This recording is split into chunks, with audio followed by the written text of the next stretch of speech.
Okay, then I'm going to hold on to the slides and we will start by drawing this concept map of the blood.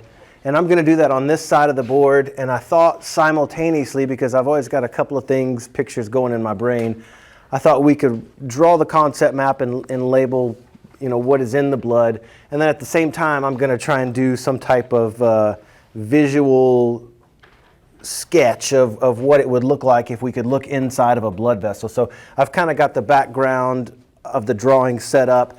We've got the red colors are just representing the walls of my blood vessel. We're going to draw the things that you would find in the blood, obviously inside here. And then outside of this blood vessel, we have this space that's called interstitial fluid. And this interstitial fluid is fluid that's not inside a blood vessel. It's also not inside of a cell, but it's in between these cells. So there are a couple of names that we will refer to this fluid outside of blood vessels and outside of cells as. It's called interstitial fluid, or it's also called extracellular fluid. I will sometimes just abbreviate it ECF for extracellular fluid. And then there's the fluid inside the cell that we will call intracellular fluid. Sometimes I will abbreviate that as ICF. ICF is the same thing as cytoplasm. So you may notice that down here I've labeled the fluid inside some of these cells as cytoplasm. Or in this one I gave myself enough room to write cytoplasm or ICF. Just as we start to talk about fluids of the body and where we find them, it might be worth labeling the fluid outside of the blood vessel just before we talk about the fluid inside of the blood vessel. I'll start somewhere in the middle here. This is going to be a similar diagram to what you have on your concept map, so you can kind of use that. I'll put somewhere in the middle here, if we just took 100% of the stuff that would come out of your blood vessel if we opened it up, we're going to call that whole blood.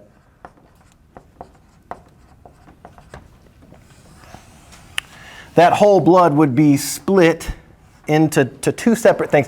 45% of that fluid is going to be what we call formed elements. So I'll put 45% formed elements.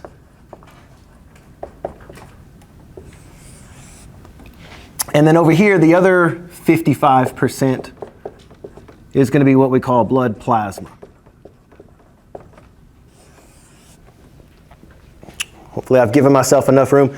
We'll expand the formed elements a little further. So 45% of the whole blood are formed elements, and these are going to constitute the cells that you would find floating around in the blood. We'll split these into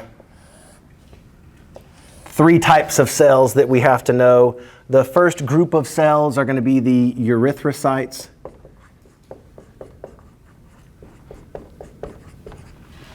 These erythrocytes are also described as red blood cells, RBCs. These are going to make up over 99% of the formed elements.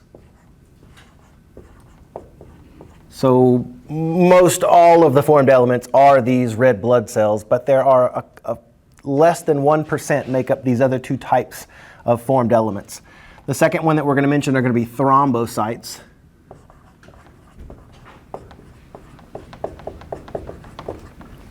These thrombocytes are also commonly called platelets.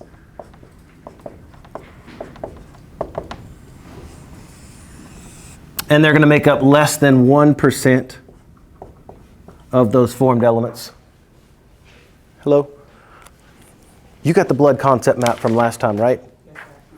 I've got plenty of extra copies if you want an extra copy. Does anybody want an extra copy of the blood concept map real quick? And then I've also got the lecture handout. Any takers for that? The blood stuff?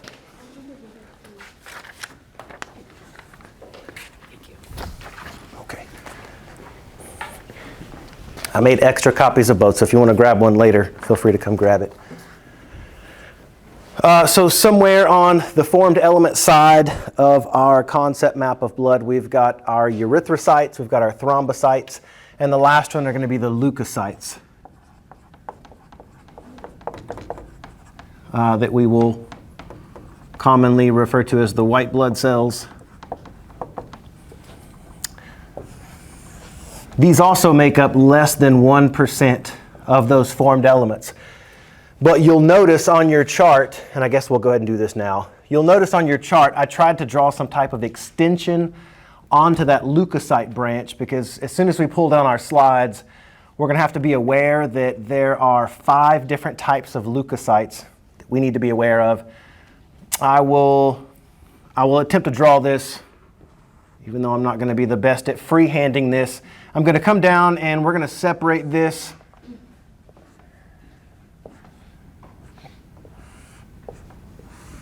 And just give me 5 little spaces to write things down. You'll notice on your chart, I've drawn 3 of those as kind of having a grainy appearance. And again, we'll see a much better job of what's going on with these grainy cells when we pull the slides up. We're just going to refer to the grainy cells as granulocytes. There's going to be 3 of those. And then over here on the other side, we're going to put 2 cells. One is going to be a little bit larger than the other, that lack these internal granules. They're going to fall under the category of agranulocytes. And I guess we can just go ahead and name them now. We'll talk about what their function is and how we can visually distinguish them as soon as we pull down the slides. One way that I remind myself about the names of these is the ones that have a grainy appearance end in the word "phil."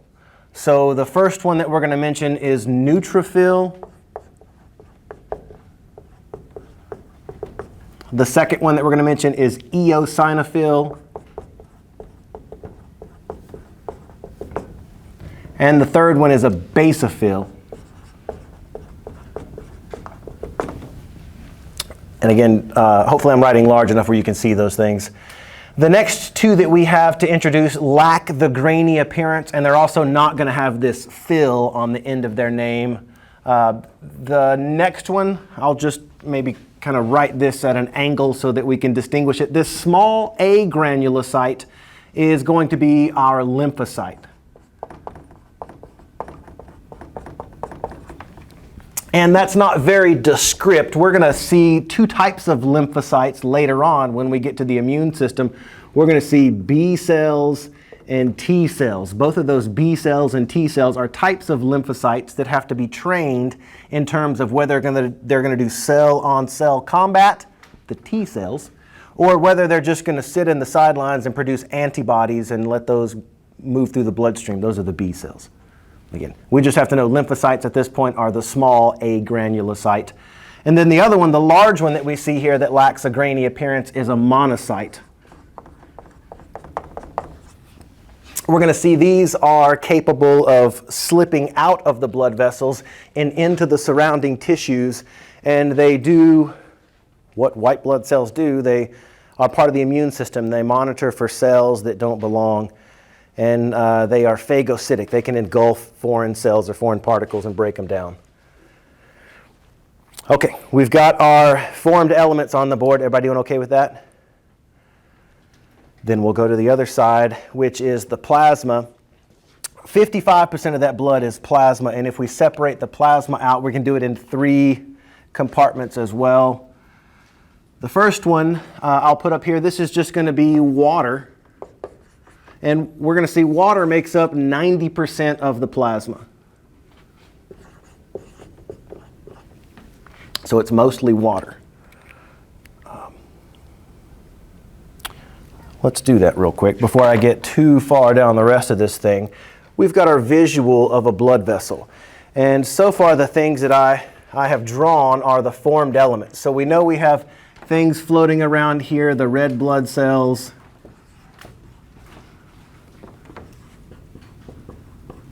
And I don't have a white marker, so I'll just maybe draw some of these in a dotted line to represent white blood cells. We don't have a lot of those at any one time floating through the bloodstream. So we've got a couple of those. And then the other formed element that I'll just put in there, maybe these tiny little, I won't even draw them as a full cell because we're going to see platelets are just fragments of a cell. We'll let that represent our platelet. So we've got our formed elements in there. Now we're on the other side of the whole blood, and we're going to draw what the plasma is. So far, it's mostly water. So the main thing that we're going to see in this vessel is water.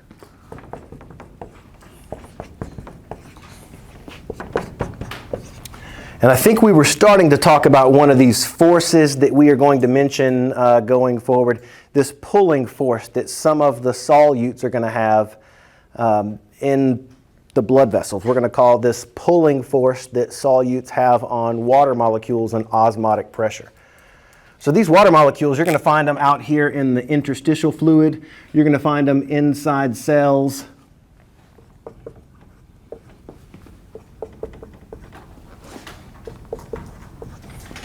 Okay, so we've got water all over the place, lots of water inside the blood plasma. The other two things that we can break up the blood plasma into, there is the next thing on your concept map there are going to be the plasma proteins.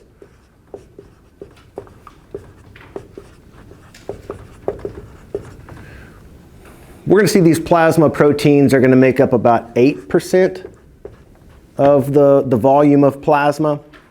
And I'll list a few here. One of the most common types of plasma proteins are going to be albumin. Just to grab another color, we're going to see this albumin is going to make up 60% of the plasma proteins. And its main job is going to be maintaining this blood osmotic pressure. Let me get a different color in here, and I'll draw these funny shaped structures, which are going to be plasma proteins. So we've got a lot of plasma proteins floating around in the bloodstream, and those plasma proteins, in particular this albumin, its main function here is the blood osmotic pressure holding the water inside blood vessels. So everywhere where we see one of these plasma proteins, there's going to be water molecules following it around. That's why we see later on when we talk about the kidneys, if you're losing proteins in your urine, water is going to be following those out. You're going to be producing large amounts of urine as well. You see the same thing and we will see pictures of this whenever we get into blood vessels later on, but people that go into like an anaphylactic shock or when their blood vessels dilate too much and the holes in the vessels become so large that plasma proteins can sneak out into the interstitial fluid, that can become terrible because water is going to follow those plasma proteins. And you're going to lose blood volume and you're going to lose blood pressure. The thing that we will mention over and over is that blood volume is going to be directly related to blood pressure.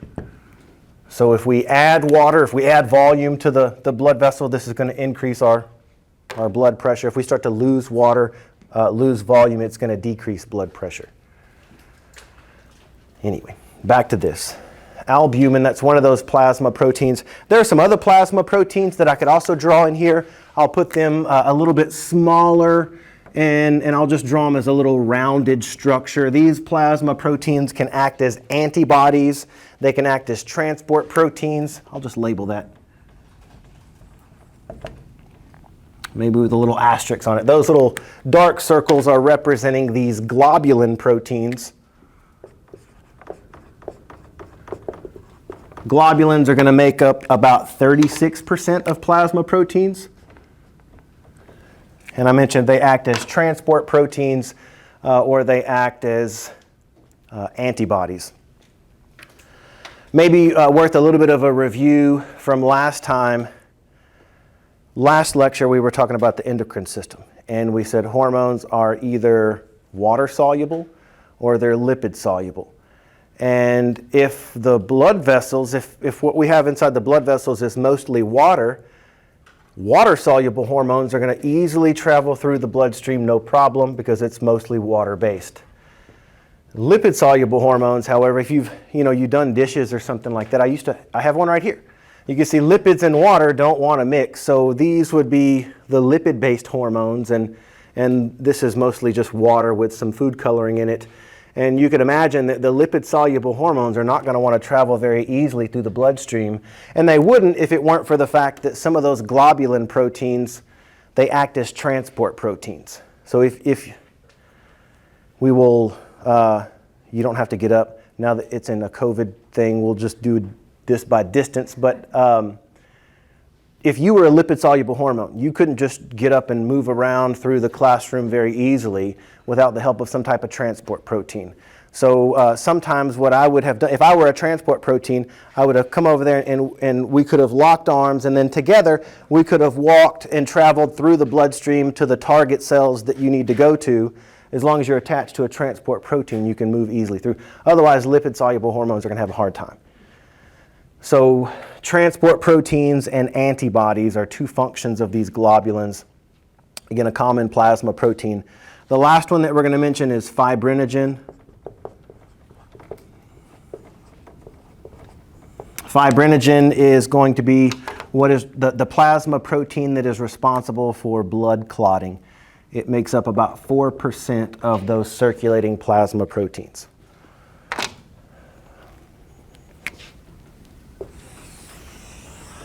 So, can these plasma proteins be labeled as electrolytes in a way? If it's transport proteins? You're going where we're going next. Oh. And that's the third part of this plasma. Oh, okay. And that's going to be what we call other solutes. These are going to make up the remaining 2% of stuff that we see inside the plasma. Things like ions. Examples, let me get a different color here. Examples of ions can include things like sodium or potassium or calcium or hydrogen or bicarbonate. They can include nutrients. Some common nutrients that you might find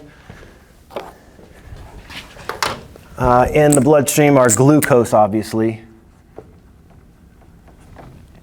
There could be things like some proteins are broken down as a fuel source.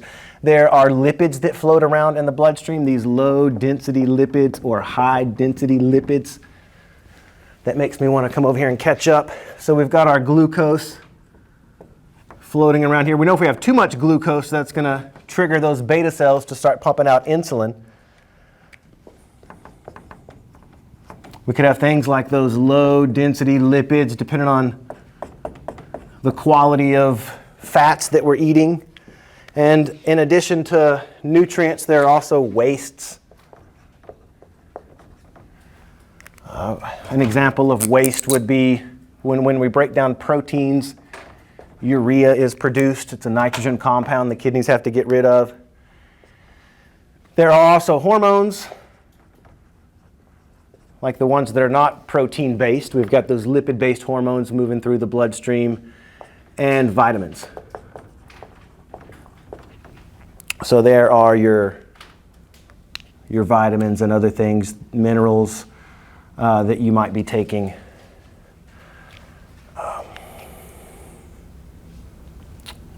What else? I'm trying to think if there's anything. And I'm sure there is. I don't know easy way to sketch around that, but that is at least a short list of things that we can find other than plasma proteins and other than water that are components of the plasma.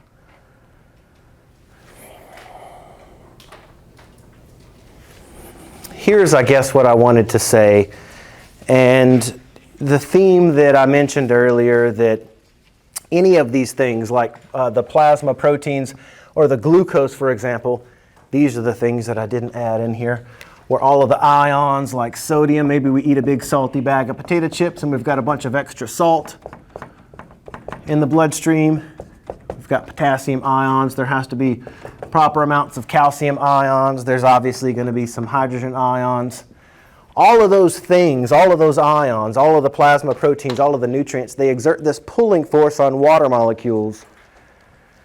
It's like I said, one of the reasons why you eat a salty bag of potato chips or you eat a bunch of glucose, your blood becomes saturated with those solutes, and then that's going to pull water from the interstitial fluid and from the cells. That water is going to be pulled into the blood vessels. Your blood pressure is going to go up. That's where the kidneys kick in and reduce some of that volume so that your blood pressure isn't that high.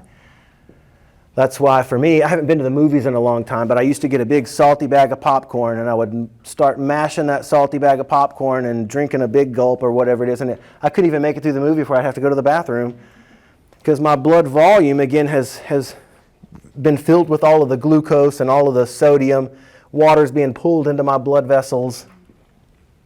We could have also said that blood volume and blood pressure are going to be tied to filtration rates of the kidneys. We haven't gotten to the urinary system yet, but we're going to see it's all connected. It's also why you see people that are diabetic have heart problems, because it's harder for the heart to pump blood that is viscous. When your blood is full of glucose and ions and things like this, it becomes more like a motor oil rather than, if it didn't have that stuff, it would be more water and fluid-like and easier for the heart to pump. But when it becomes saturated with all of these things and harder for the heart to pump, you can easily see why people that are diabetic and heart failure go kind of hand in hand. I think that's good for the blood concept map and our quick little sketch of what it looks like if we were to look inside of a blood vessel. I'm going to pull the screen down and get into some slides if there aren't any questions about that so far. Here we are with the start of our blood PowerPoint. I always start with this slide because it's an introduction to the cardiovascular system as well as the lymphatic system that's not part of I don't think we get into the lymphatic system until Unit 3, actually. Unit 2 is all about the heart and the blood vessels themselves. But part of Unit number 1 is at least the fluid that we would find enclosed in these vessels. So if you look ahead, the very next thing we start with Unit 2 is tearing apart the chambers and the valves of the heart, talking about the physiology of how it sends signals and then pumps blood into these vessels. We'll talk all about the different vessels, the arteries, the veins, the capillaries. We'll talk about capillary exchange. I think that's enough for Unit number 2. And then in Unit 3 is when we get into the lymphatic system. I had said something last time about if we could look at capillary beds, it's going to be the case that arteries feed more fluid into a capillary bed than veins are going to drain away. In other words, capillaries are leaky. They leak out fluid. Not everything makes it through to the vein. Capillaries are leaky, and if it weren't for these lymphatic vessels, that fluid would just sit there. So one of the jobs of these lymphatic vessels is to remove excess fluid from these capillary beds and then cleanse that fluid. And then the last thing is return that fluid back to the circulatory system to maintain blood volume. Again, that helps maintain our blood pressure and filtration rates. So we'll see this a couple of times going forward when we start to tear apart the heart, and then we tear apart the blood vessels, and then come back and tear apart the lymphatic system. But for now, we're just going to start with parts of the cardiovascular system, in particular the blood itself. Again, heart and blood vessels are all Unit 2 stuff. So this cardiovascular system is a large system. It's not something we can fit all into just one unit. But in our discussion of blood, I tried to put a sketch on the board to get us thinking about the components of the blood. And now that we know some of the components of the blood, we can list these functions, and you can kind of get an idea about which one of these things are responsible for these particular functions of the blood. First function that we're going to list is transportation. That's going to be of a number of things. Transportation of gases is the first thing on the list. The cell that's responsible for transport of most of the gases are going to be these red blood cells. We're going to see how they have specialized for transport of gases like oxygen and carbon dioxide. That reminds me, I'm on my way to maybe making a B in this class because I didn't even write on here dissolved gases. And I think I had some neuron in the back of my brain firing when I was listing other solutes. And another one of these dissolved solutes that we would find are going to be gases. So I'm just going to list gases like carbon dioxide and oxygen. And we will see there's a small percentage of those gases like carbon dioxide and oxygen that are dissolved in the plasma. Most of these gases are going to be transported by the red blood cells. Okay, the other thing that we see floating around in there are nutrients like glucose. There's also lipids that are floating around in there. And then hormones, which I did not draw very well. But hormones, if they're water-soluble hormones, they can just travel freely. Like we said, if they're lipid-soluble hormones, they're going to need to be chaperoned by one of these plasma proteins.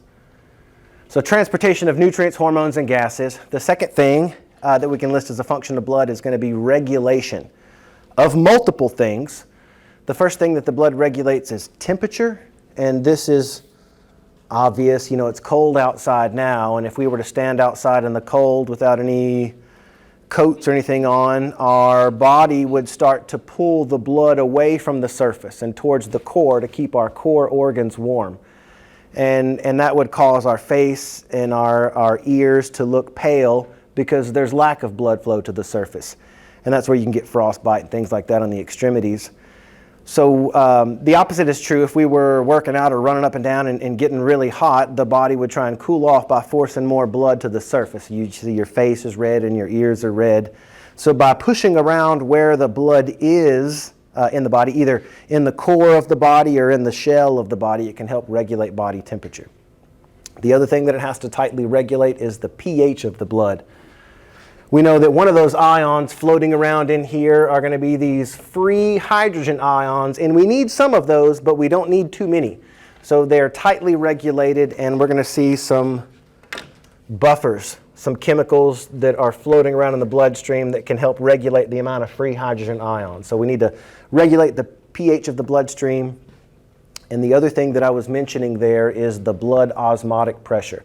By adjusting how much plasma proteins, in particular this albumin, you can adjust blood osmotic pressure. Think of it this way. Have you ever seen those commercials? You know, I'm sometimes up late at night and you'll see those commercials that come on TV of starving children in, you know, parts of the world where they're not getting the proper diet. And you'll see these real skinny arms and legs, and then they've got a swollen belly. What's going on there is that these are places where there's not the proper amount of nutrition. They're not getting the proper proteins and things that they need in their diet, but they are getting mostly water. And if you have a diet that is low in proteins, your body cannot manufacture albumin. I know I've kind of covered this up, but if your liver can't build these plasma proteins, and those plasma proteins are what hold most of that water in the blood vessels, when you drink water, nothing is going to keep that water in the blood vessels. It actually diffuses out into this interstitial fluid, and so you see that edema, that swelling in the gut, because the water isn't staying in the blood vessels, it's just moving into interstitial tissues. So blood osmotic pressure is one thing that the blood regulates by manufacturing plasma proteins. And then the final function that we can list is protection in two ways. One protection is by preventing blood loss. We're going to call that halting of blood flow, hemostasis, and it's going to be the blood platelets that are part of that story of halting blood and forming a blood clot. And then the final protection function that we can list for the blood is the immune system. These are going to be those white blood cells that are each going to have their own task as to what what foreign entity they are looking for, and they're going to have their own ways of taking it out. So there are going to be several different immune cells, those white blood cells. Into just some characteristics of blood. We see that blood makes up about 8% of your body mass. And on average, males have about a liter more blood than females. So it's going to be about 5.5 liters for males and about 4.5 liters for females on average. If we were just to take blood directly from one of your blood vessels and put it in one of these test tubes and spin it in a centrifuge, what we would see are those heavier red blood cells. Those red blood cells are going to have iron components to them. They're going to be pulled to the bottom of this test tube. And then there's a thin little layer called the buffy coat, in which we will find those white blood cells and platelets. There's not very many of those, so they are found right on top of those red blood cells. And then anything above that is going to weigh the least in terms of the components of the blood. So again, all the cells get pulled to the bottom. But the rest of the stuff on top, that's all of the plasma, which we know is mostly water, plasma, proteins, and nutrients, waste, vitamins.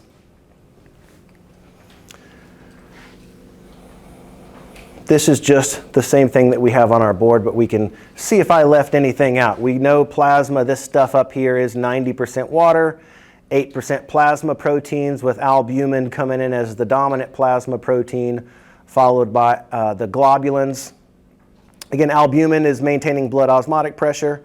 Globulins are doing transport of lipid-soluble hormones, and they're also acting as antibodies. So later on, when we start to talk about antibodies in the bloodstream, those are these globulin proteins.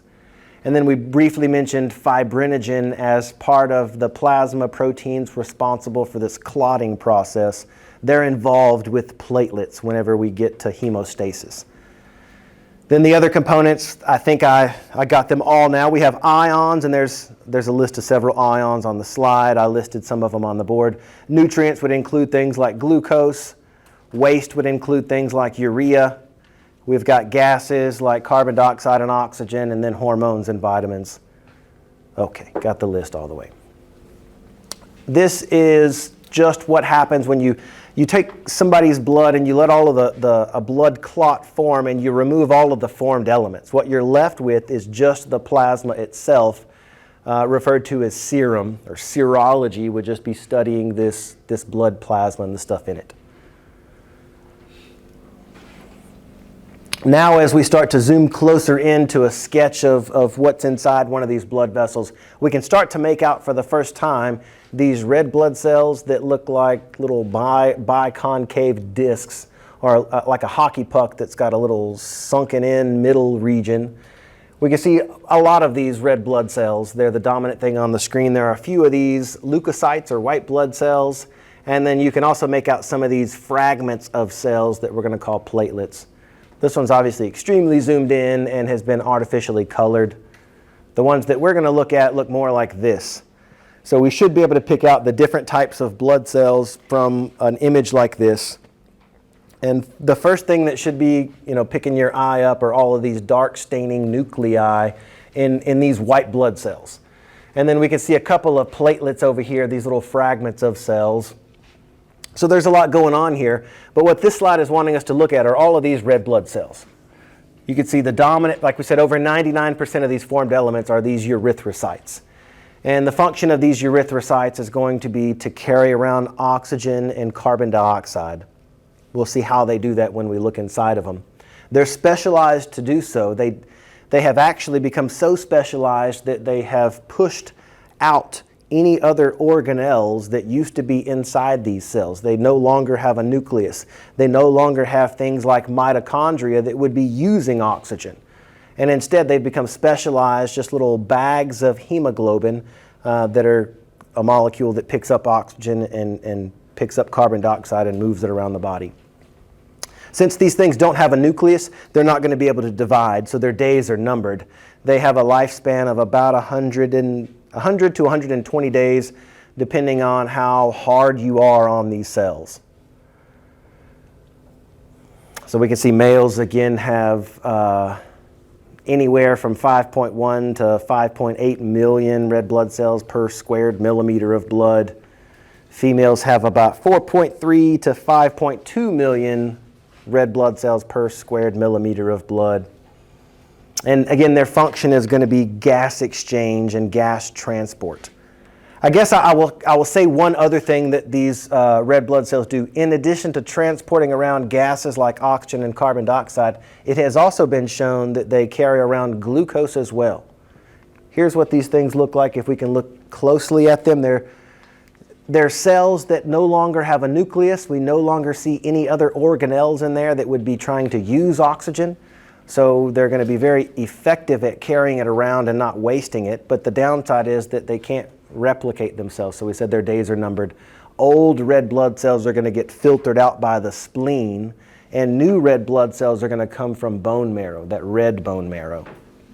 So hopefully they're being produced at the same rate that they're being filtered out.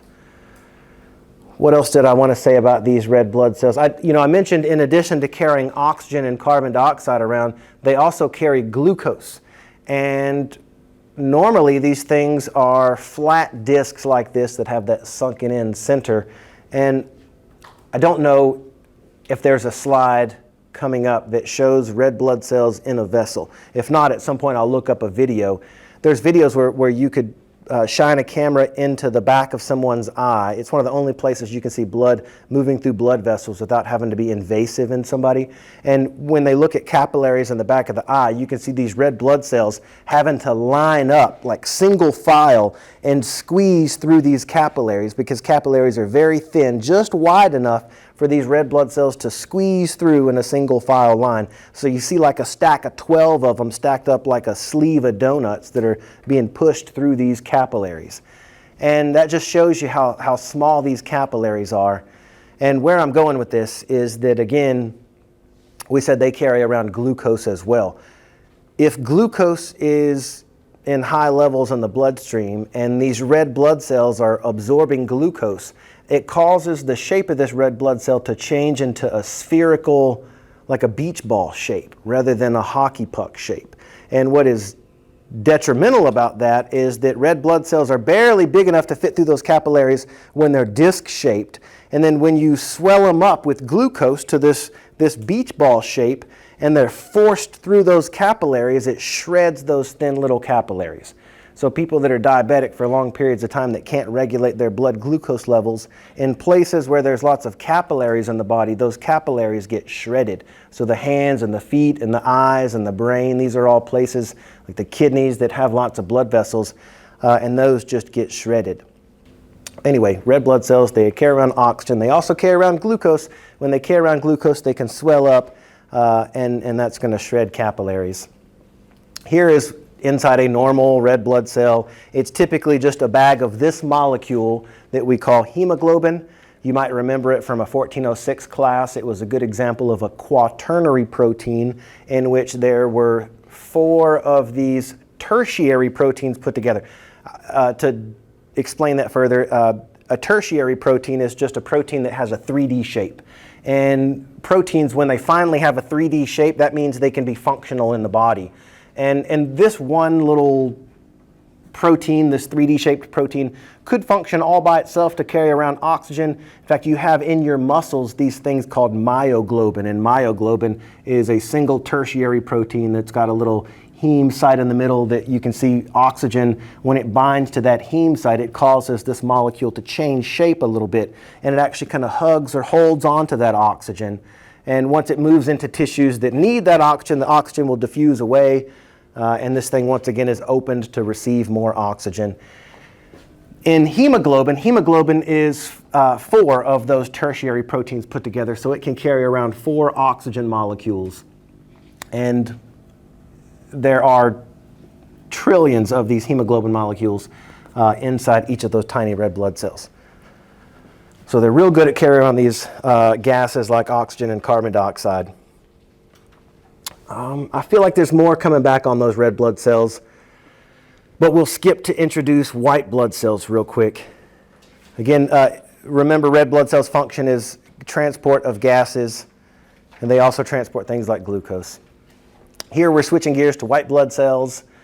We can see on average you have anywhere between 4,800 and 11,000 white blood cells, depending on if your body's fighting any type of infection. If it is, you'll have more of these white blood cells. Leukocytosis is when your body's clearly fighting some type of infection because you've got over 11,000 of those white blood cells per squared millimeter of blood. Their function is an immune response. They're trying to help protect the body, defend it against some type of pathogen or foreign particle. So defense would be the function there.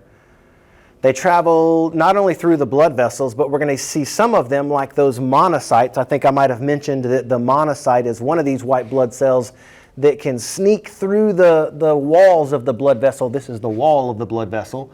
And it has moved out of the blood vessel into the surrounding tissues where it's going to act as a roaming macrophage.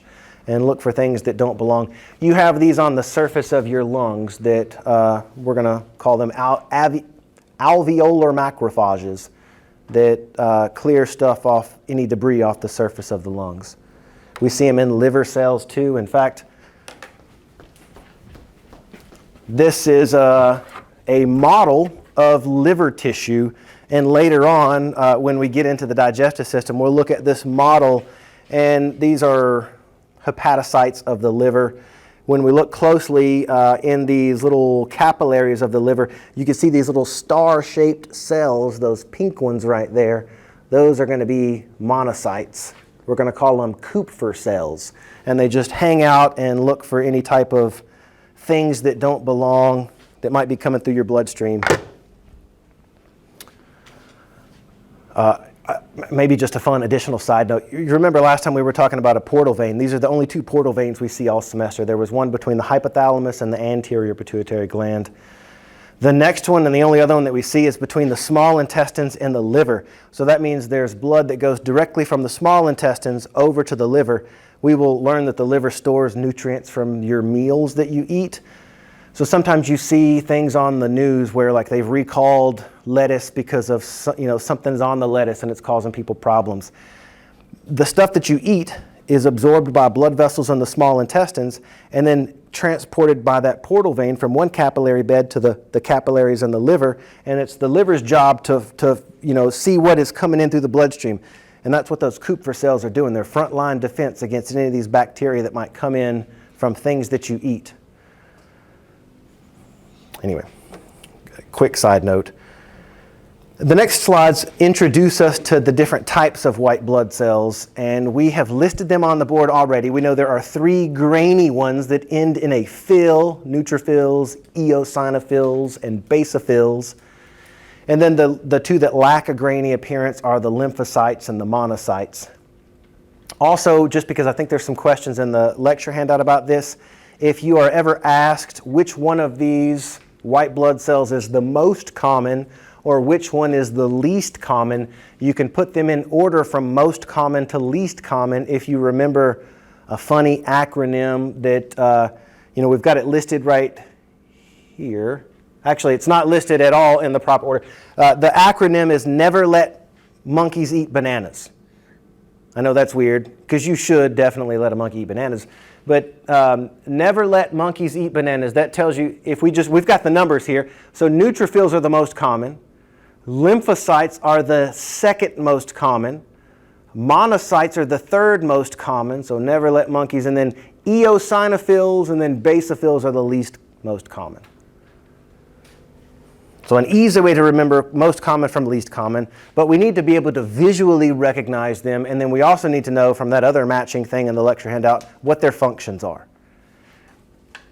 So right now from this only picture that we've seen, we can definitely see we've got a bunch of white blood cells here, we've got a few platelets in the back, but now let's look more closely at these white blood cells to see if we can distinguish them from one another. But over here on the left, we can see the most common type of white blood cell, and it's called a neutrophil. In this slide, we're going to visually distinguish them from one another. I may talk about what their function is too, but I'll just try and describe them visually. The first one, this neutrophil, I'll keep the lights on, but hopefully you can see that the cytoplasm is kind of a pinkish color. So it's got this pinkish cytoplasm.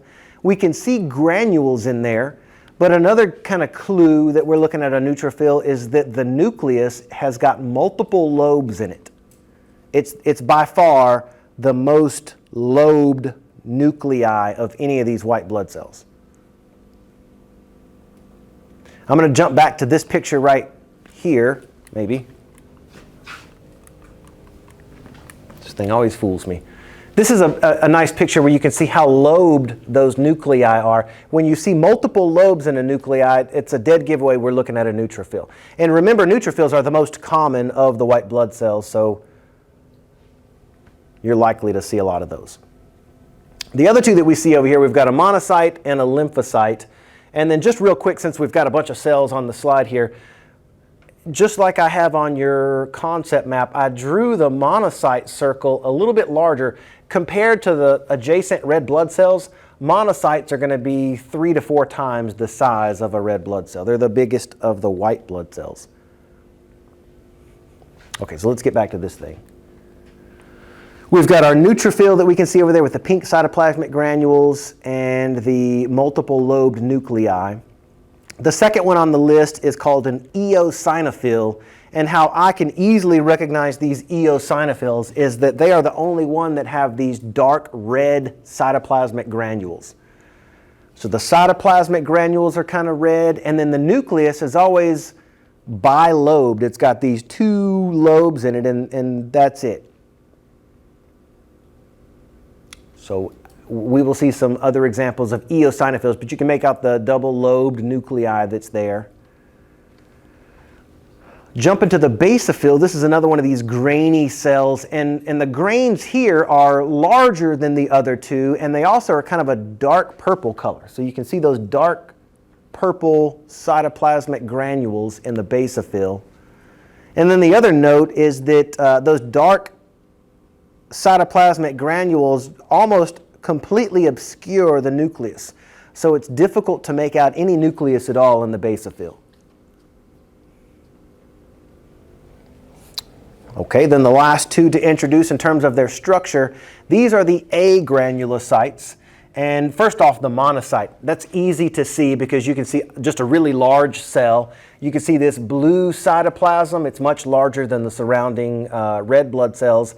And it also has what's called a kidney bean-shaped nucleus, or sometimes it's called a horseshoe-shaped nucleus. But you've got this large kidney-shaped or horseshoe-shaped nucleus with a bunch of blue cytoplasm. It's a really large cell. You don't really make out any cytoplasmic granules. But you can see much more cytoplasm on a monocyte than you can see on a lymphocyte. Maybe the dead giveaway that we're looking at a lymphocyte is that unlike a basophil, you can definitely see the nucleus here. And there's only a little edge of cytoplasm that you can make out. And even looking at that little edge of cytoplasm, there isn't any granules that we see. So visually, those are all good examples of either neutrophil, eosinophil, basophil, lymphocyte, or monocyte. Let's look at them each more closely, and I'll mention what they do. Neutrophils, we can once again see this multi-lobed nucleus.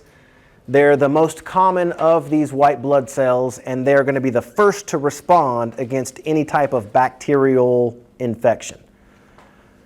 Right, so there's some type of infection in the body. Typically, neutrophils are the first to respond because they're the most numerous. They're the most common that are out there. So they're typically the frontline defense against bacteria. They're capable of phagocytosis. So when they see something that doesn't belong in the bloodstream, they can attach to it and engulf it. Okay, that's one thing. Next thing that we'll see,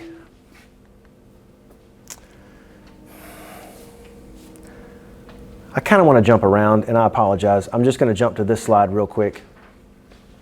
We're jumping to the monocyte, and the reason we're jumping to the monocyte is because we're talking about function here.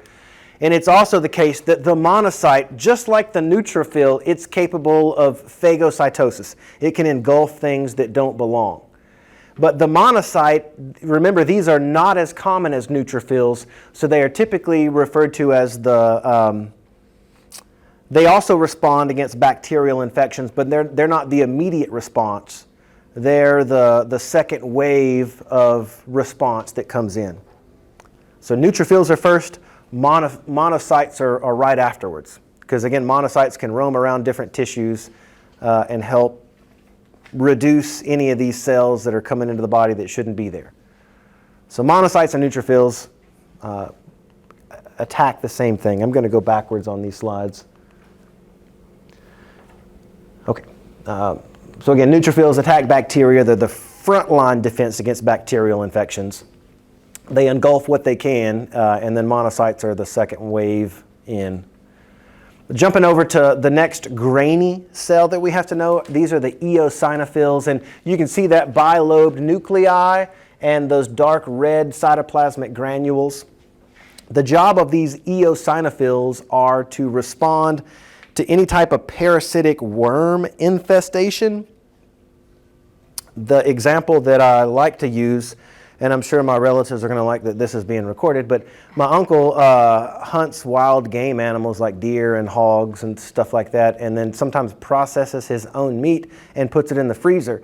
And that's fine as long as you know what you're doing and you cook it right. But if you're not careful, you can end up with these blood-borne pathogens in which you have parasitic worms from not getting the proper temperature on the hog meat that you're cooking.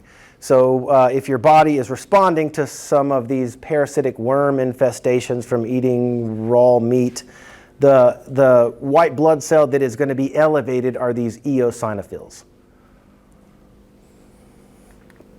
Next one on the list are basophils, and again we can see those dark purple cytoplasmic granules that almost completely obscure the nucleus. What we need to know about these basophils, they're the least common, but they produce histamines and heparin, things that are going to thin the blood down and then allow for, this is what happens when a mosquito bites your arm, and then there's a little bit of a local swelling because these basophils release their histamines that cause for more blood flow to this area to wash away the waste and to bring in nutrients. So that's the inflammatory response that I'm trying to describe. We can recognize basophils. We know they're responsible for producing the chemicals that allow that local swelling if there's been damage to a blood vessel. Next thing on the list, I believe, are the lymphocytes. Here's a good example of a lymphocyte. You can definitely see the nucleus, and you can see a little edge of cytoplasm. So a good quality lymphocyte. We can't just look at that and know whether that's a T cell or a B cell, but we can recognize it as a lymphocyte. We'll distinguish T cells and B cells later. Oh. And then finally, that monocyte that we mentioned earlier. This is a large cell. It's capable of moving out of blood vessels where it can roam around the different tissues and act as a macrophage. Okay, so those are the red blood cells and the white blood cells. The last formed element to introduce are the platelets, more formally known as the thrombocytes. And you can see a few of them out here in between those red blood cells. We know red blood cells are tiny, and these are even smaller than red blood cells. We'll learn that, in fact, platelets are not even a full cell. They're just fragments of a cell. There's anywhere between 150,000 and 500,000 per squared millimeter of blood. And they're going to act as a part of the process in forming a blood clot, the platelet phase. I think that's what we were about to see. This is a full-blown blood clot that has formed. It has halted blood flow. You can see all these red blood cells that have been stopped from movement. What's really stopping them are all these long strands of fibrin. And you can see up here, it's green strands of fibrin. What are kind of holding these strands of fibrin together are the platelets, these little clumps of platelets. And we're going to see, well, we do have it still visible here on the board, this plasma protein called fibrinogen. When it has that ending on it, that ending of OGEN, that tells us that it is an inactive version of a protein. Fibrinogen is present in the bloodstream all the time, and it does not form these strands of fibrin. There is a cascade effect that has to take place. It's a chain reaction of a bunch of different molecules that are formed, that at the end of this chain reaction, it leads to the conversion of this inactive fibrinogen to the active form of fibrin. Fibrin, when it is active, it starts to stick together and form these really long threads. And we wouldn't want that fibrin just to form on its own and stop blood. So there is a certain series of reactions that go off when fibrin is needed to be formed. And I think that's what we have here on the next slide. There's a lot going on here, and we don't have to know all of the individual steps, but I think there is a question maybe on the quiz somewhere that just wants you to know the sequence of steps here. So I'll point out the sequence of steps, and I've got the key final step highlighted in this box. which we can see the key final step, just to jump to it, is the conversion of that inactive fibrinogen that's always present in the bloodstream to the active form of fibrin that's going to form these long threads and stop blood flow. Just to kind of go backwards from this, there is an enzyme that is needed to convert this fibrinogen into fibrin, and that enzyme is called thrombin. In fact, thrombin, that active enzyme, there is a precursor molecule to that called prothrombin, which is inactive, and it's also constantly in the bloodstream. This is more detail than we have to know, but if this was a physiology class, we probably would need to know all of those details, where this inactive form of a protein called prothrombin is converted into thrombin. And then it's this thrombin, once that is on the scene, it quickly converts the inactive fibrinogen into fibrin, and we form this big clot. Again, you wouldn't want any of this stuff happening unless there was damage to a blood vessel. So let's go all the way back to the top here. And the very first thing that we have on the slide is some type of injury to a blood vessel. We can't really see it here, but the blood vessels are going to be, they have collagen in the walls of the blood vessel. So if we damage a blood vessel, then the first phase that happens is the smooth muscle in the walls of that blood vessel are going to contract. And that's just a way to try and pinch down that blood vessel and halt flow. So the first phase after there's been damage to a blood vessel is what's called the vascular phase, where there's a vascular contraction of the smooth muscle, and that tries to pinch off and reduce the amount of blood flow to this area. So we slow the blood flow down. The second thing that happens, like I said, there's little strands of collagen from where that damage occurred, that's kind of little strands of collagen are sticking out into the bloodstream. And any platelets that happen to come into contact with this collagen, it causes the platelets to instantly turn from like a slippery little, I don't know, something that's slippery, like a slippery bar soap is a great example. Sometimes my brain doesn't work. But yeah, so like a slippery bar of soap that all of a sudden when it comes into contact with collagen, it turns into a piece of Velcro and just sticks to everything. So once collagen is exposed, these platelets go through this chain reaction where they start to turn into pieces of Velcro and they start to stick together. Now, in addition to the platelets kind of starting to stick together like Velcro, what I didn't mention back here, that exposure of collagen also starts this chain reaction with a bunch of clotting factors. This is if you are anemic or things like, there are different medications that you can take that can increase blood clotting or prevent blood clotting. Like if you're going in and doing surgery, you don't want the blood clot up. You need to prevent blood clots from happening. Or if people are having strokes or embolisms, you want to, reduce blood clots as well. So again, the main step at the bottom in order to get a clot is when the prothrombin is converted to thrombin. Now we can convert fibrinogen into fibrin, and you've got these long strands that can really form an effective net and stop red blood cells from traveling any further. There are clot busting enzymes that will come in and dissolve a clot after it has formed too, which is, I don't think I have a slide for that, but that's okay.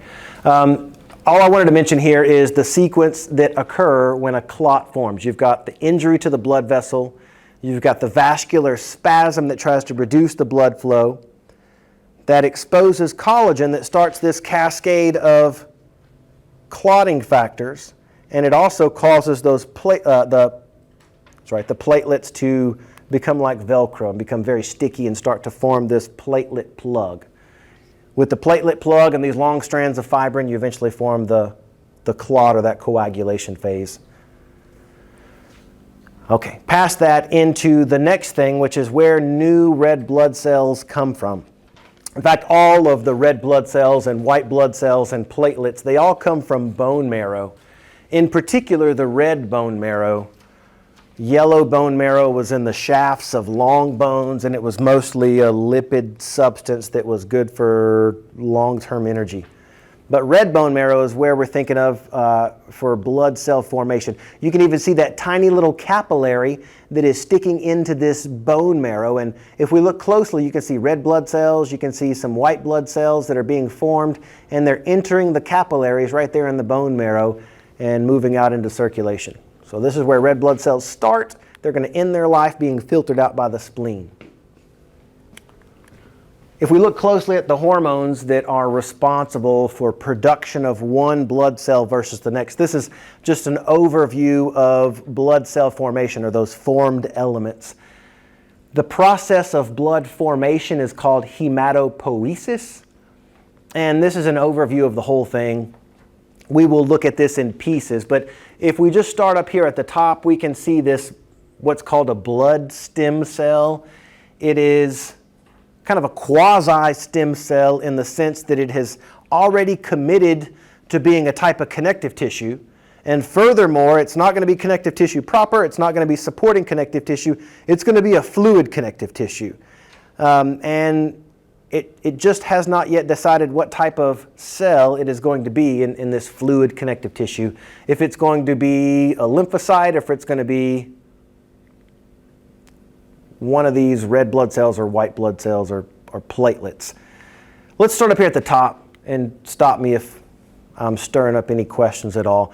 There's only two possible pathways for this blood stem cell. Either it is going to become, let's just jump over here to this side pathway first.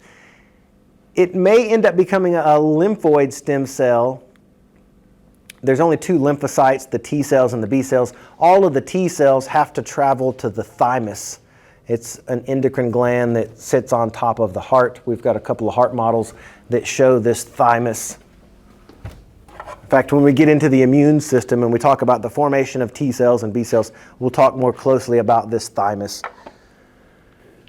Then if one of these lymphocytes fails to travel to the thymus, if it stays in the bone marrow the whole time, then it's going to be one of these B lymphocytes. Okay. The other pathway, if it's not a lymphoid stem cell where it becomes a lymphocyte, the other pathway is a myeloid stem cell. And you can see this pathway has more options to it. So when we go down this pathway of a myeloid stem cell, we know that it's either going to be a platelet, a red blood cell, or one of the other 4 white blood cells other than a lymphocyte. I'll try and zoom in on pockets of this. Let's first take the pathway assuming that this myeloid stem cell gets exposed to erythropoietin. If this myeloid stem cell is exposed to this hormone called erythropoietin, commonly abbreviated as EPO, this EPO, or erythropoietin, causes this myeloid stem cell to go through a series of changes. And you can see one of those changes is to kick out the nucleus and to kick out any other organelles like mitochondria that might use up oxygen. And it has now become a nice little vessel for just carrying around carbon dioxide and oxygen. So EPO is a hormone that builds more red blood cells from myeloid stem cells. This became famous by endurance athletes even in the 1980s, and even Lance Armstrong more recently, whose the job of these endurance athletes were to outlast their competitors, whether they're running or they're on a bike. And if you're in a long-term exercise like that, like riding a bike or whatever it is, your muscles are burning through lots of oxygen. And if you're going to outlast your competitors, if you had more red blood cells that could continuously deliver additional fresh oxygen to your muscles, you could pedal a lot longer. So endurance athletes have known that if they can artificially, for a while, that people that don't have enough red blood cells, that are anemic, take EPO because they need it. They need additional red blood cells. But endurance athletes hijacked this for additional performance. But you also started to see when endurance athletes used this to boost their performance, they started to also have heart attacks left and right. They're dropping dead because you're increasing the amount of red blood cells means that your blood is also more viscous, harder for the heart to pump.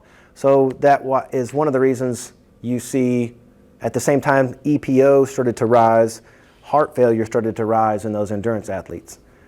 So they banned EPO. You can't You can't inject artificial EPO. You can't get blood from somebody else that has a bunch of EPO in it. So what they've done now, it's like an evolutionary arms race with the rules and what you can do. It's been a while since I've seen any of the Olympics, but one of those Olympics is about to come up. But nowadays, I even saw this in high school. One of the kids came in with these whelps on them, and cupping or whatever that stuff is. That's the same thing. If you remember a few years ago, before they did the cupping thing, they had Michael Phelps sleeping in a hyperbaric chamber for months before he did that competition. And what they're doing in those hyperbaric chambers is they're removing some of the oxygen from the room. So it mimics this low oxygen atmosphere. And if we were to all, like right now, there was one day I did this. I had some time off, and it took me 16 hours to drive from here all the way up to the mountains of Colorado. And I got some buddies that live up there, and since they've lived up there for years in that low oxygen environment, their body has had time to produce additional red blood cells. And so they can walk around in this low oxygen environment just fine and run around, and it's no big deal. But for me, who just drove up there in 16 hours, it takes your body about 2 weeks to sense that you're in a low oxygen environment, and then for your body to pump out EPO naturally and increase the red blood cells that you have. So after a while, you get used to it and you can start to walk around. But the first couple of days, I couldn't move very far. We were trying to hit these fishing spots, and I couldn't get there at all. And I was like, wait for me. It was horrible. But then, after you spend a couple of weeks in those low oxygen environments, I came back here, and for like 3 weeks, I could walk up and down the stairs, no problem, and not even get short on breath. But, I adapted to this high oxygen environment again, and I lost some of the numbers of red blood cells. Anyway, back to the cupping thing. So to simulate that low oxygen environment, they had people, those endurance athletes like Michael Phelps, sleeping in a room that had low oxygen in it to mimic that stuff. And then I guess so that they don't have to build a whole chamber and suck the oxygen out of it, they got into the little cupping thing where they just put a suction cup on your body and make that little patch of tissue low in oxygen. So it's a way to trigger your kidneys to think that you're in a low oxygen environment and for your body to produce its own EPO, which might be fine, but again, you're making the blood more viscous, you're making it more vulnerable to potential heart failure. Anyway, what I'm trying to say is that EPO is the hormone that we need to remember is responsible for converting the myeloid stem cell into one of the red blood cells. Next one on the list is the leukocytes, and we've already talked about one leukocyte, the lymphoid stem cell that is going to become one of the lymphocytes. So there are 4 other types of white blood cells. Remember the 3 grainy fills, and then the one big monocyte. There are 4 other possibilities, I should say, of white blood cells. And the only thing we need to know about how we could end up in one of these other 4 types of white blood cells is if a myeloid stem cell is exposed to one of these colony stimulating factors. That's the name given to the hormone that is responsible for converting the myeloid stem cell into one of the 3 grainy cells, the granulocytes or this monocyte. You can see the 2 shapes that a monocyte takes on. There's the normally arranged monocyte in the blood vessels where we can see that horseshoe-shaped nucleus and a bunch of the blue cytoplasm.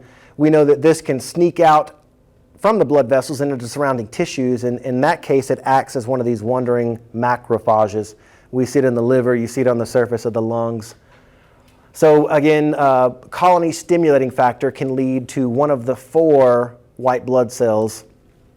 And then the only other one to point out is the last hormone.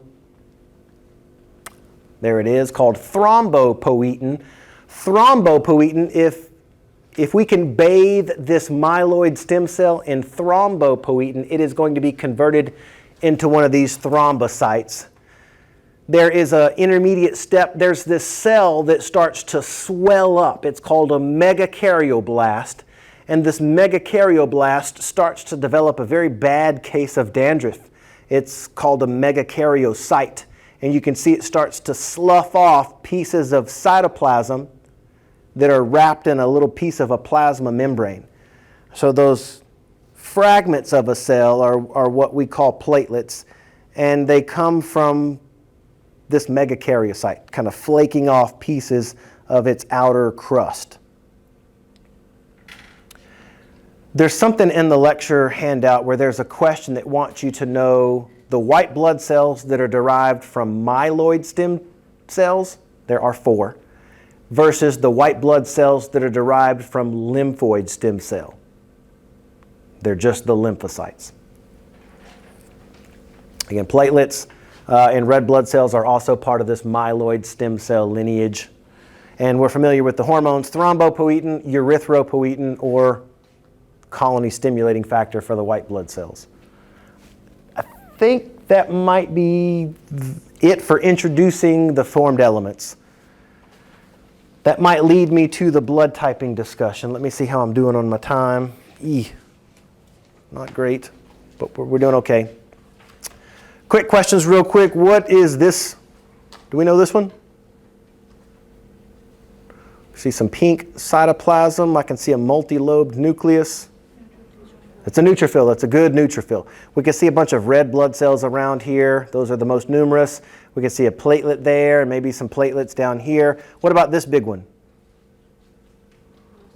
It's a big monocyte.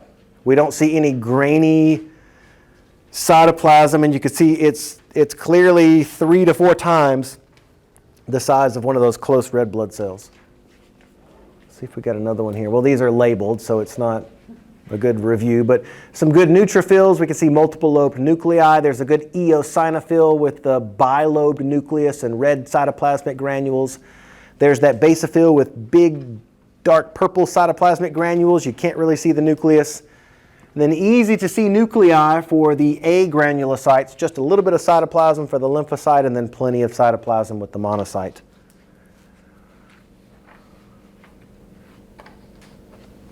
So in case we see any kind of questions like this on a quiz, or if I put these pictures on an exam, what is this one? This was saying identify tip of the arrow. So tip of the arrow, this once again is another one of those neutrophils like we just saw. If I were to switch that, I guess, and ask for the thing inside of the red circle, that's obviously a platelet because it's a fraction of the size of the red blood cells. Again, more platelets in the circles, but this one would be an eosinophil. What's the next one that we have?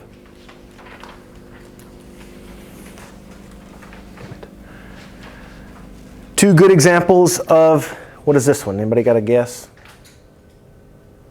I can see a nuclei there. I can see an edge of cytoplasm. The nuclei isn't horseshoe shaped or anything. It's a lymphocyte. It's a good lymphocyte. And we've seen this one a few times.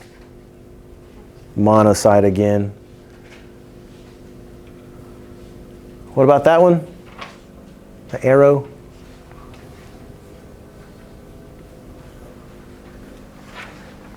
Maybe those dark staining purple granules are the giveaway, because it's hard to see a nucleus. Yeah, that's a basophil.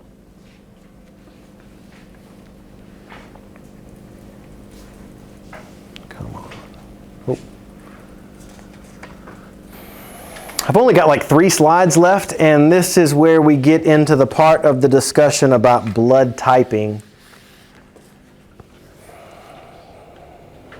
And I guess we can try and do this with slides, but I may, in a second, draw something on the board too. I know we're about to get into a little bit of a break, and then you can stretch your legs and come back if you want to go through more lab stuff. But the last thing I want to introduce real quick is going to be blood typing. And you know what? For this, let's draw something on the board. Okay, hopefully that's enough space. We're going to do potentially 2 different diagrams, because when we're talking about blood typing, there is the more common description of A, B, and O blood types.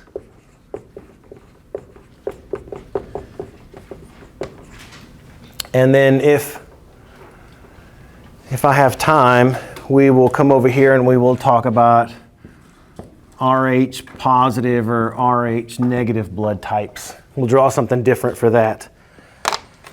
I'll start with this ABO blood typing, and one way to try and keep this organized is let's first just make 4 columns. We'll put in this first column the blood type. In the next one, we're going to put the surface antigen.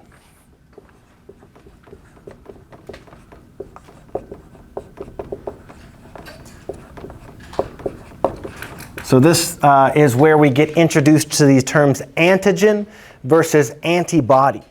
We're going to see antigen is going to be a little protein that's actually on the surface of a red blood cell. In the middle, we're going to put the antibodies that you would find in the plasma.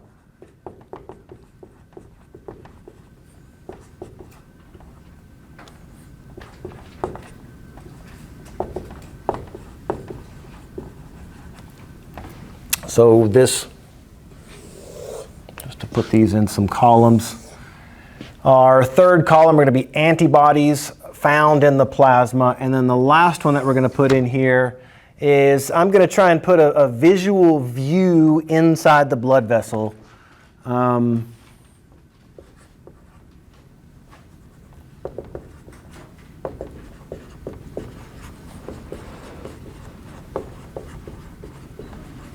guess because I'm real visual, I want to put that view in there. So let's list these blood types out. We know in the ABO blood typing system, there are 4 possible blood types. You could be, and I really kind of stacked these things up. I'll just try and draw towards the bottom side of the board. You could be blood type A.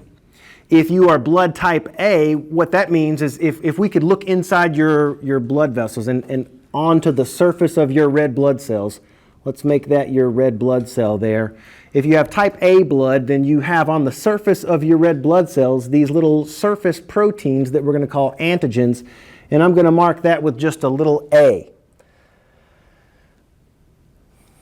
Let's just keep going real quick before we get any further down there. That means if you have type B blood, if we look inside your blood vessels onto the surface of your red blood cells, they would have on their surface a little protein that we will describe as a B-shaped protein. If you have AB blood, then if we look on the surface of your red blood cells, you have both A's and B's. They're both on there. And if you have type O blood, then you don't have any of those surface antigens. So your red blood cells are just completely smooth and blank. So it's kind of obvious, you know, type O, type AB, type B, and type A blood. In fact, let's just continue these things over here. I'm just going to keep this same view inside the blood vessel. If we have type A blood, then inside the blood vessel, our red blood cells are going to have little A's on their surface. If we have type B blood, our red blood cells are going to have B's on their surface. If we have type AB, we're going to have both A's and little B's on the surface of the red blood cells. And somebody that's got type O blood doesn't have anything. Okay, so that's the same. I just didn't put the red blood cell in the middle to save me some time. Here's the next column, which are going to be the antibodies floating around in the plasma. You saw this on the overhead before I removed the slide, and that is that we have floating around in the bloodstream, we have these little proteins that we call antibodies. They're part of the immune system, and they're looking for anything that doesn't look like a normal body cell. If they see a cell that doesn't look like a normal body cell, they can attach to it and clump it up, and it's going to end up getting ripped apart because we don't want it freely floating around in the bloodstream. It could be a foreign particle. So again, these are part of the immune system. They're looking for things that don't belong. So here's, and I didn't draw the horizontal lines in here, but let's think for type A blood, you have type A proteins on the surface of your red blood cells. Circulating in the plasma, what you're going to find, if you have type A blood, you would have antibodies that we call anti-B. You would not have anti-A. Antibody A is like we'll see on the overhead when I pull that down. Antibodies attack whatever antigen they recognize. So this this antibody, this plasma protein that we call anti-B, if it sees a B surface protein, it's going to attack it. So that means if we had anti-A in somebody that has type A bloodstream, their own antibodies would be attacking their own red blood cells. My red blood cells have little A's on them. I wouldn't want anti-A in my bloodstream because it would attack my own cells. So these antibodies are attacking things that are not like your own cells.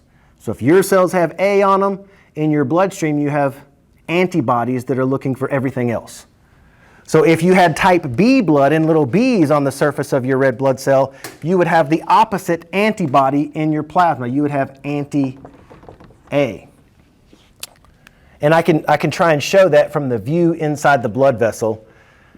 From the view of somebody that has type A blood, they've got antibodies in their bloodstream that are looking for anything other than A-type cells. They're looking for all the foreign cells. So we would see anti-B. I'll put that antibody with a little asterisk kind of indicating it's a plasma protein floating around.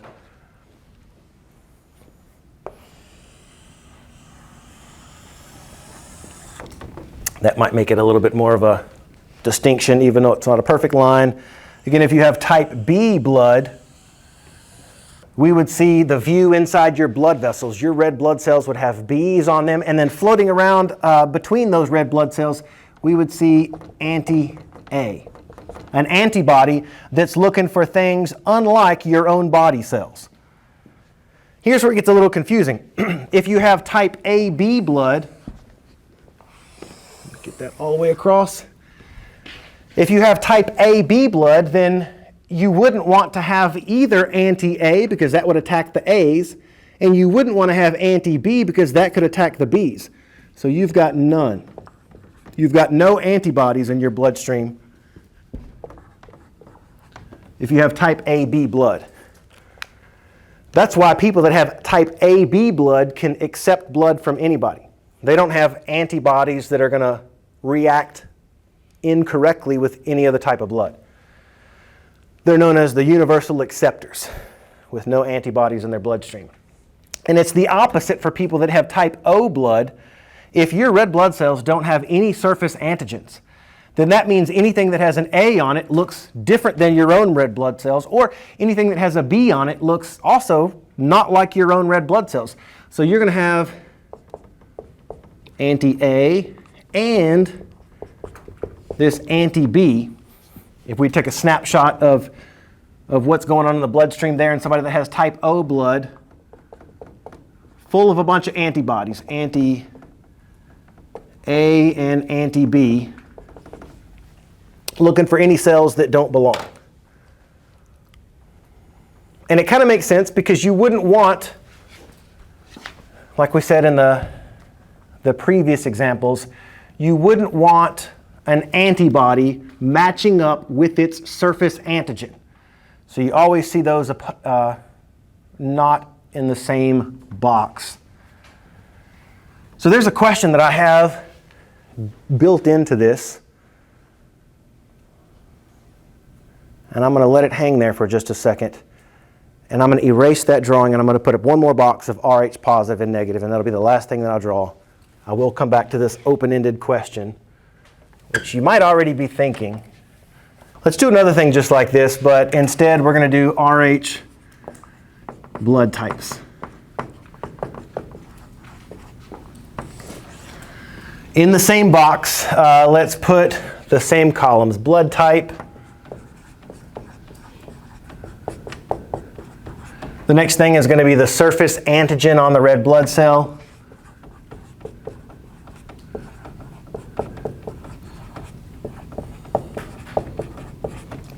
Third thing is antibody in plasma.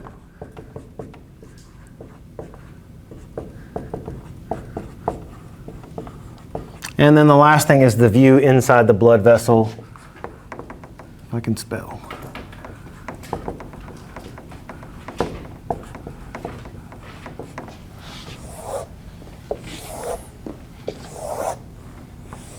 Okay, this one's easy because we've only got two possibilities of blood type. You are either RH, we'll say RH positive, or you are Rh negative. And what this means is if we were to look on the surface of a red blood cell of somebody that is Rh positive, it just means that they have on the surface of their red blood cell an antigen that we will just mark with the letter D. It turns out there's like 50 different versions of this surface antigen for Rh, and we group them together just by indicating that with the letter D. So if you are Rh positive, you have one of these surface antigen Ds on your red blood cell. And let's carry that out just like we did with the other one. If you have Ds on the surface of your red blood cell, the view of the blood inside your blood vessels, that means each red blood cell has a tiny little D on its surface. When we think about the antibodies in the plasma, the antibody for this is what we call anti-D. And again, you wouldn't want to match antibody with its antigen. So we would not have any anti-D if you are Rh positive. Again, just to write this up here for a second, anti-D, if it was there, it would quickly attach to the surface protein on your red blood cells and clog your own blood vessels. We wouldn't want that to happen. So if you're Rh positive, you do not have any anti-D in your bloodstream. Okay, that's fine. Let's look at somebody that is Rh negative. If you are Rh negative, then your red blood cell doesn't have any of these surface antigens on it that we would mark with a D. So that means over here that if we look inside your red blood cells, you don't have any surface D on the surface of your red blood cells. My question here, I guess, is would you or would you not have any of this anti-D? I don't know if that's a good enough question or not. I guess I can just go ahead and give this away. Anti-D is something that your body develops only after it's been exposed to Rh positive blood. So the answer to this is that if you're Rh negative, and as far as your immune system knows, it's never been exposed. It doesn't even know that there's an anti-D surface protein out there at all. So at first, you don't have any antibodies against anti-D. But the caveat right here, I'll get another color, this is going to be until you're exposed, geez, I can't spell. We'll say exposed to Rh positive blood. Once you're exposed to Rh positive blood, your immune system now sees that that's out there and is going to develop this anti-D. So at first, you don't have anti-D until you've been exposed to Rh positive blood, and then this is where your immune system learns, okay, there's a threat out there. We need to develop some antibodies against that in case we see it. So if you've been through one of those things where you're an Rh negative mother and you give birth to an Rh positive child, the first time that's no problem, but then if there's some exposure to Rh positive blood, your immune system is then going to start to develop these anti-D antibodies that would make it difficult to have a second child that's Rh positive unless you take RhoGAM and things like that. Okay, so this is how it normally works. Your body develops antigens to foreign proteins after it learns that they are there. So getting back to my question that I left open-ended over there, when I was going through this, kind of the question that might have been popping into your head is, you know, okay, if you have type A blood, it makes sense. You wouldn't want anti-A attacking your own red blood cells. So it makes sense to have something else, something like anti-B. But the question there is, how did your body know to make anti-B? Where did it get exposed to anti-B? And the same thing for people that are type B red blood cells. Your body somehow knew to develop anti-A, but it didn't see that from your own body cells. Somehow your immune system got trained and learned what foreign particles are out there. And it developed antibodies against things that are unlike your own body cells. So my question is, where did your immune system learn this training of what's out there? And how did it develop these antibodies against foreign particles. I'm not the best poster child for this, but the answer there is through your diet, right? What you eat it goes a long way into training your immune system. So there's a strong connection between proper nutrition and proper health, obviously, and none more so in showing how your body learns what foreign antigens are out there. It's interesting to think that as somebody that has type A blood, any bacteria, so all the stuff that you eat has cells on it and bacteria, and they have their own surface antigens, A's and B's. And by ingesting, bacteria that have surface markings, with B's all over them, my body knows that there is such a thing as an antigen that in the shape of a B, and my cells don't have that, so we're going to develop antibodies against any of those foreign antigens. In this case, any B's on the surface of red blood cells or any bacteria cell wouldn't match my normal body cells. So we see the immune system try and take that out. Anyway, obviously it's not diet that trains your body to the exposure of Rh positive blood.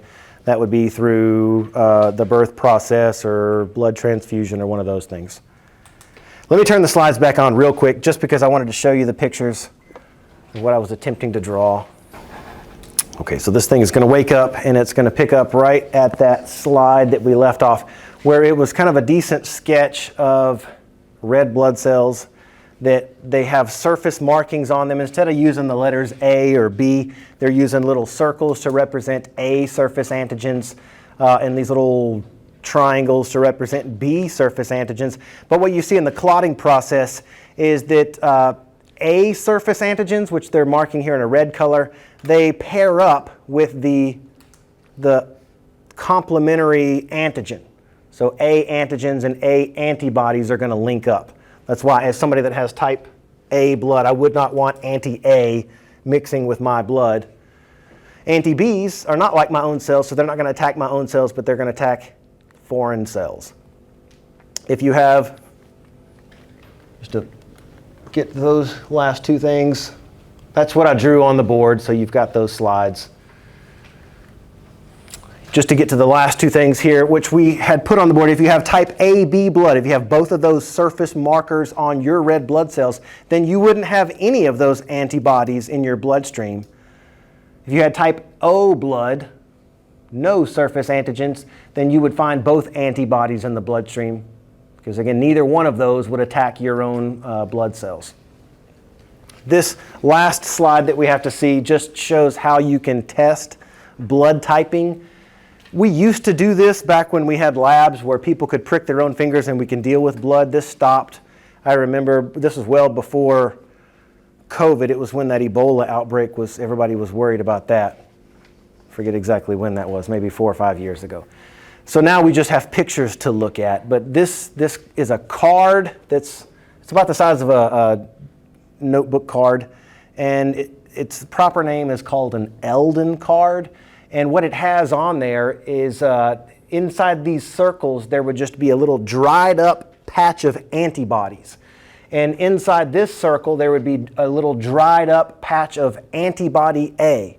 It just comes already on the card. And inside this circle you'd have a little dried up patch of antibodies that we call anti-B. And then in this third one, you would have a little dried up patch of anti-D. And what you're supposed to do is you're supposed to take your finger and you're supposed to prick it and get 4 separate drops of blood.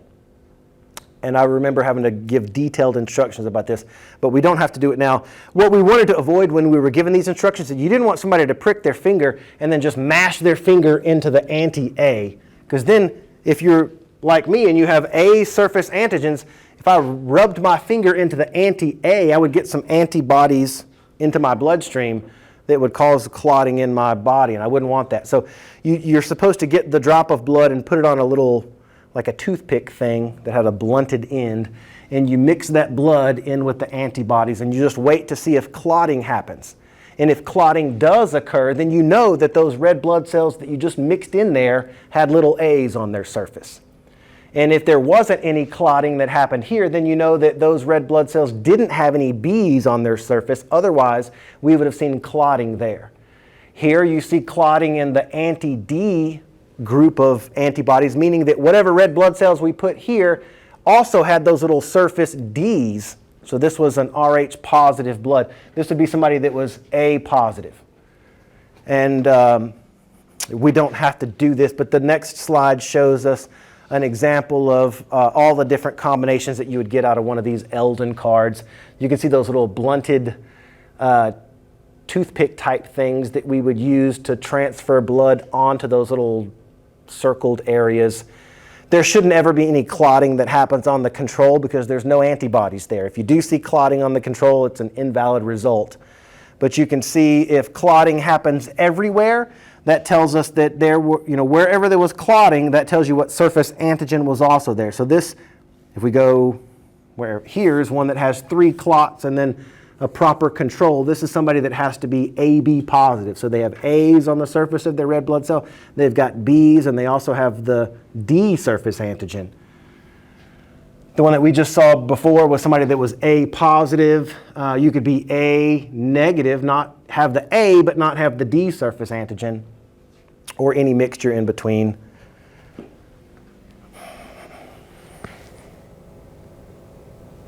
Maybe in closing, now that we've kind of gone through that stuff, the slides that I have here that might be kind of hard for the camera to pick up, they at least allow us to see things, not only blood typing, surface antigens and antibodies in the bloodstream, but you can see how if you have type AB blood, you could accept blood from anybody because you have no antigens that are going to react badly to type A blood or type B blood. However, if you have type O blood, you cannot accept blood from anybody except other people that have type O blood. To be specific, if you're O negative, you only want O negative. If you're O positive, then you could have O positive and O negative. Either one is fine. But O negative, that's why usually if you have O negative blood, they want you to donate blood because it can go to anybody.